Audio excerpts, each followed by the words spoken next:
世界各地的莲友们，我们在座的诸位法师、各位大德，大家早上好，阿弥陀佛。师父今天要跟各位大家来介绍一篇非常重要的观念。净慧法师现在已经90多岁了，在还没有出家前，他曾经担任过法官、律师。他所办的案件当中，有一件特别让大家惊讶。现在这个内容呢，师父就简单的跟各位介绍。有一个焦黑的尸体，赤裸裸的缩减成一团，显然是杀人灭迹啊，被人用汽油等易燃物烧过的。当时死者已经面目全非，不知道如何去辨认。净慧法师的主管指派净慧法师陪同法医前往去验明死者的身份跟死因啊。他们透过媒体发布新闻，并呼吁民众前来帮忙辨认。由于天气非常的晴朗，好奇凑热闹的民众也很多。净慧法师跟法医忙着做笔录、测量、绘制现场的图迹，民众越挤越挤，也越靠近死者的尸体。净慧法师就请警察别让越逼越紧的民众破坏了现场。突然间，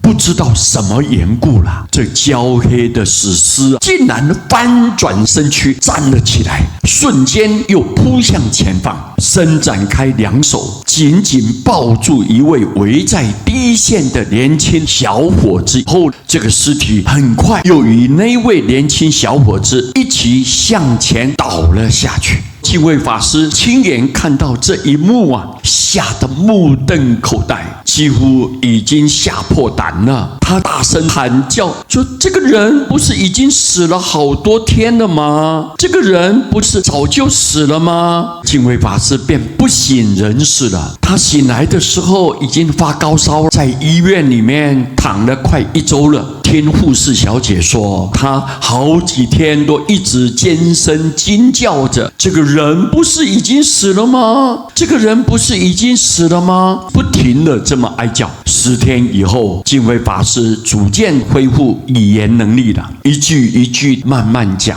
结结巴巴的，全身仍然不自禁的颤抖不已呀。他想这一生已经注定永远不可能走出这令人恐怖的阴影哦。同事们一个接一个来探望他。据说被紧抱不放的那位民众被救开的时候已经断气了。焦黑的尸体，两手又僵又硬了，像上了石膏一样，没有人能搬动一分一毫啊！后来请来了专家，费了9牛2虎之力啊，才勉强的把年轻小伙子给硬拖出来，但早已没有生命迹象了。这一次的事件使净慧法师的单位主管再也不敢让净慧法师去验这一类含烟恨死、惨不忍睹的尸体呀。这个案子明察暗访，耗时大概1个多月，总算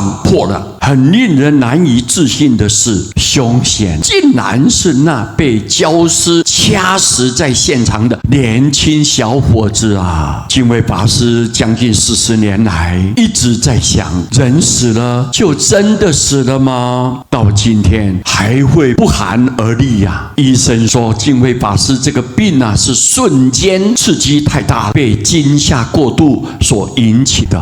各位，由这个公案呢，净慧法师把这个真实的内幕笔录呈现给后人知道。人死没有死啊，他的灵魂是永远存在的。那个灵魂以后还要继续去投胎，还要再转世，还要再轮回。你有再大的学问，但是你不知道你死后要去哪里，这个叫做懵懂无知啊！我们应该要很清楚，要了解我来世，不要再堕落，不要再继续受苦，不要再继续造罪造业，因为因果是很明显的。干净的灵魂就会到干净的地方，肮脏污染的灵魂就会堕落在黑暗的地点。这一点大家要明白。这个事实的呈现，净慧法师写这一篇内容，提醒所有世间人一个最好的警惕了。我们大家一起来分享，谢谢大家，阿弥陀佛。